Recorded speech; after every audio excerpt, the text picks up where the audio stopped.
Bonsoir à toutes et à tous, bienvenue dans ce journal au sommaire. Aujourd'hui, 25 novembre 2024, journée internationale pour l'élimination de la violence à l'égard des femmes. Vous suivrez dans cette édition l'essentiel à retenir de l'adresse de la présidente du parti politique Renaissance nationale. Les after-work sur les réformes pour l'amélioration du climat des affaires au Bénin se poursuivent. La justice commerciale a été au cœur des échanges samedi à Cotonou. Et puis hors de nos frontières au Nigeria, le manque de contribution des États nourrit la déscolarisation.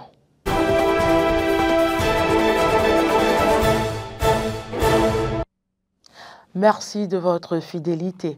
Dans le cadre de la commémoration de la Journée internationale pour l'élimination de la violence à l'égard des femmes, la présidente du parti politique Renaissance nationale, après avoir rappelé les origines, objectifs et le symbolisme de la couleur orange pour commémorer cette journée, a dans son adresse, en tenant compte du thème de cette année intitulée « Oranger le monde », appelé à l'union de tous pour sensibiliser, éduquer et mobiliser.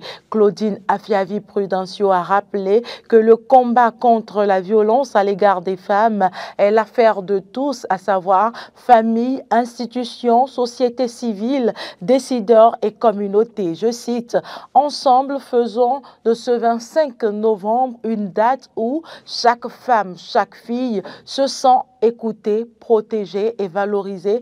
Portons le orange, mais surtout portons l'espoir », a-t-elle martelé.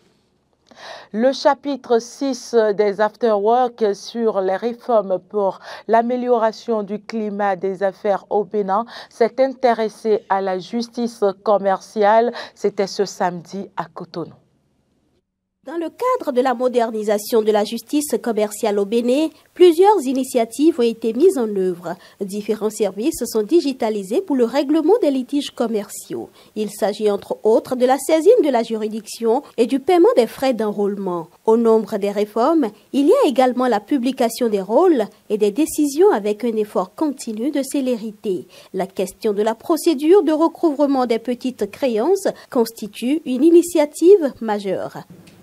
Le recouvrement des créances inférieures ou égales à 5 millions se fait désormais suivant un formalisme absolument simplifié.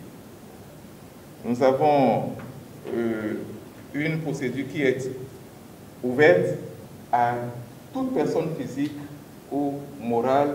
Et pour ce qui concerne la juridiction commerciale, bien évidemment, il faudrait que au moins la partie défenderesse soit commerçante. Le tribunal peut être saisi suivant une démarche beaucoup plus simplifiée. Donc, à travers des formulaires qui sont déjà disponibles en ligne sur le site de la juridiction. La procédure également de recouvrement de petites créances est strictement encadrée dans le délai de 45 jours. La décision rendue est une décision en premier et dernier ressort. Ça veut dire que la décision n'est pas susceptible d'appel. Elle est immédiatement exécutoire. Nous savons très bien que la justice a un coût. Mais pour ce qui concerne la procédure de petite créance, l'État a fait le choix de rendre la procédure gratuite. La délivrance de la décision elle-même est gratuite. Les réformes relatives au règlement de l'insolvabilité ont été également abordées au cours de cette séance d'information initiée par le gouvernement à l'endroit du secteur privé. Donc, par le greffe digital de la Cour d'appel de commerce de Cotonou, il est possible aux usagers de pouvoir faire la demande de copie d'arrêt en ligne, la demande de copie de grosses également en ligne. L'année prochaine, nous espérons arriver à dématérialiser la grosse et la copie d'arrêt. Les participants à ce numéro des Afterwork ont également été informés sur les services offerts par le Centre d'arbitrage, de médiation et de conciliation du Bénin, ainsi que les avantages à recourir à ces services. Puis vendredi, le 5e numéro des Afterwork du ministère de l'Économie et des Finances a réuni membres du gouvernement et acteurs du secteur privé sur les réformes relatives au commerce transfrontalier et aux services financiers pour améliorer le climat des affaires au Bénin. Les domaines du commerce transfrontalier et des services financiers n'échappent pas aux réformes en cours au Bénin pour l'amélioration du climat des affaires. Hormis le vent de la digitalisation qui souffle dans tout le pays, plusieurs réformes sont engagées dans le secteur du commerce transfrontalier au profit du secteur privé. Il s'agit entre autres de la mise en place du guichet unique, de la simplification des procédures de dédouanement. Cerise sur le gâteau, il existe désormais au Bénin un programme national d'opérateurs économiques agréés, OEA, dédié aux opérateurs économiques crédibles et vertueux avec de nombreux avantages. Toutes les petites et moyennes entreprises peuvent aujourd'hui au Bénin devenir opérateurs économiques agréés. Et le premier avantage, c'est quoi? Vous allez utiliser le logo OEA. Le logo OEA, qui est un label dans le monde entier. Et avec les OEA, votre AVD est délivré en 24 heures. Donc, il y a la célérité dans le traitement de vos dossiers. Il y a un fonctionnaire des douanes qui est désigné. Donc, toutes les fois que vous avez un souci, vous l'appelez directement. Et toutes vos déclarations passent systématiquement en circuit bleu. Il y a les autres organismes chargés d'application de la loi qui sont informés que vous êtes OEA, et que ce soit la police républicaine, que ce soit la direction générale des impôts, que ce soit les autorités sanitaires, phytosanitaires. Donc, lorsque vous avez des dossiers au niveau de ces sociétés, vos dossiers sont traités en priorité. En matière de justice commerciale, des efforts sont également faits. L'organisation d'une procédure de recouvrement des créances de faible montant et les initiatives de la Banque centrale des États de l'Afrique de l'Ouest pour faciliter l'accès au crédit aux opérateurs économiques vertueux en sont des exemples. Au nombre de ces initiatives, il y a la promotion des bureaux d'information sur le crédit. Il y a le dispositif de soutien au financement des PME-PMI dans l'UEMOA qui est en train d'être amélioré actuellement. Il y a la modernisation et l'extension de la centrale des risques bancaires. Au regard de toutes ces innovations, le conseiller technique au suivi des réformes, Ilias Sina, se dit fier d'être béninois. Vous avez les procédures d'importation, les procédures d'exportation, les procédures de transit qui sont décrites et accessibles en ligne sur le site web de la douane. Vous avez le règlement tarifaire, les tarifs de la douane en ligne. Vous pouvez faire vos déclarations en ligne. Suivre quand vos marchandises sont en transit, surtout le processus de transit en ligne. Vous avez la possibilité de faire des recours en ligne. Il y a un programme d'OEA, la procédure pour être OEA est en ligne. Honnêtement, je crois, quand moi j'apprends ça, je suis fier d'être béninois. Il faut préciser que seulement 3 sociétés sont agréées OEA actuellement au Bénin, mais 15 dossiers sont en étude en vue de la certification. Le président de l'Association nationale des communes du Bénin, ANCB, a inauguré un module de 3 classes avec bureaux et magasins à l'école primaire publique à Imevo. Les détails, c'est avec Clémence Tonokwa.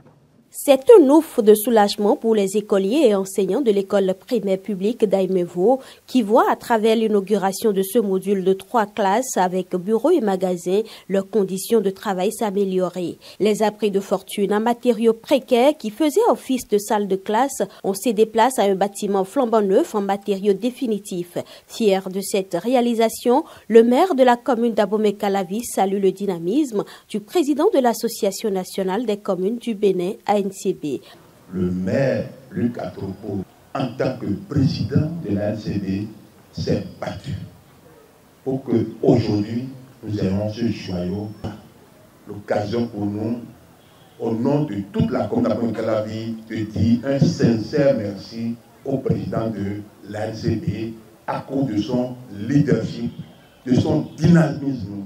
Le porte-parole des élèves de l'école primaire publique d'Aïmevo, tout en remerciant les donateurs pour ce geste qui consacre la reconnaissance de cette école, a présenté d'autres doléances. C'est ce module en matériaux définitifs qui nous permettra d'avoir l'autorisation d'être officiellement une école primaire publique et de nous inscrire sur la plateforme de l'EDUC Master.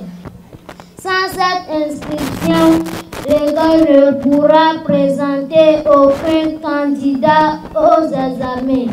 Nous vous disons un grand merci tout en vous promettant d'en faire un bon usage.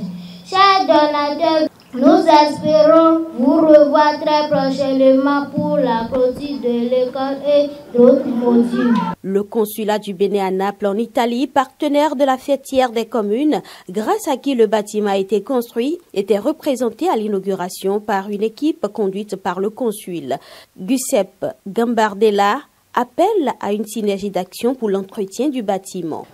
La chose que je vous demande, monsieur le maire, mais surtout les parents, les enseignants, et surtout mes amis, les petits, les élèves, de bien garder les écoles. C'est un joli bâtiment. Donc, monsieur le maire, je vous en prie, il faut pas attendre que les choses vont se casser totalement. Et c'est dans quelques années, il va retourner, il va trouver l'école. Je ne peux pas dire que ça doit être nouveau, mais au moins dans un bon état. Prenant la parole, le président de l'ANCB, Luc Setonji-Atropo, a rappelé que l'ANCB, à travers ses actions, se préoccupe tant de l'éducation que d'autres domaines de la vie des citoyens dans toutes les communes du Bénin. Cette année, on a 10 modules de classe à construire. L'ANCB, c'est pour nous tous. L'année passée, on a formé le chef quartier à la coproduction de la sécurité. Cette année, nous allons former tous les 546 chefs d'arrondissement du Bénin. Nous allons former à nouveau tous les chefs quartiers du Bénin. Ça veut dire qu'aujourd'hui, l'ANCB fait en sorte d'être présente dans les domaines de la vie quotidienne. La délégation du président de l'ANCB a ensuite mis le cap sur Kovey, Atiémé et Banikwara pour visiter des chantiers de construction de salles de classe. Actualité en dehors du Bénin, selon les spécialistes, plus de 18 millions d'enfants en âge d'être scolarisés au Nigeria ne le sont pas, un record mondial. L'une des explications, c'est que nombre d'États manquent de moyens car ils ne versent pas leur contribution au fonds pour l'éducation de base du pays et ne touchent donc pas les subventions de l'État. Le Nigeria concentre à lui seul 15% des enfants scolarisés dans le monde selon l'UNICEF. Pauvreté, insécurité, manque d'écoles et de professeurs. Les causes sont multiples et les défis croissants car le Nigeria pourrait voir sa population doubler d'ici 2050, soit atteindre 410 millions d'habitants et ainsi devenir le 3e au rang mondial selon l'ONU. C'est tout pour cette édition. Merci pour l'attention. Bonsoir chez vous.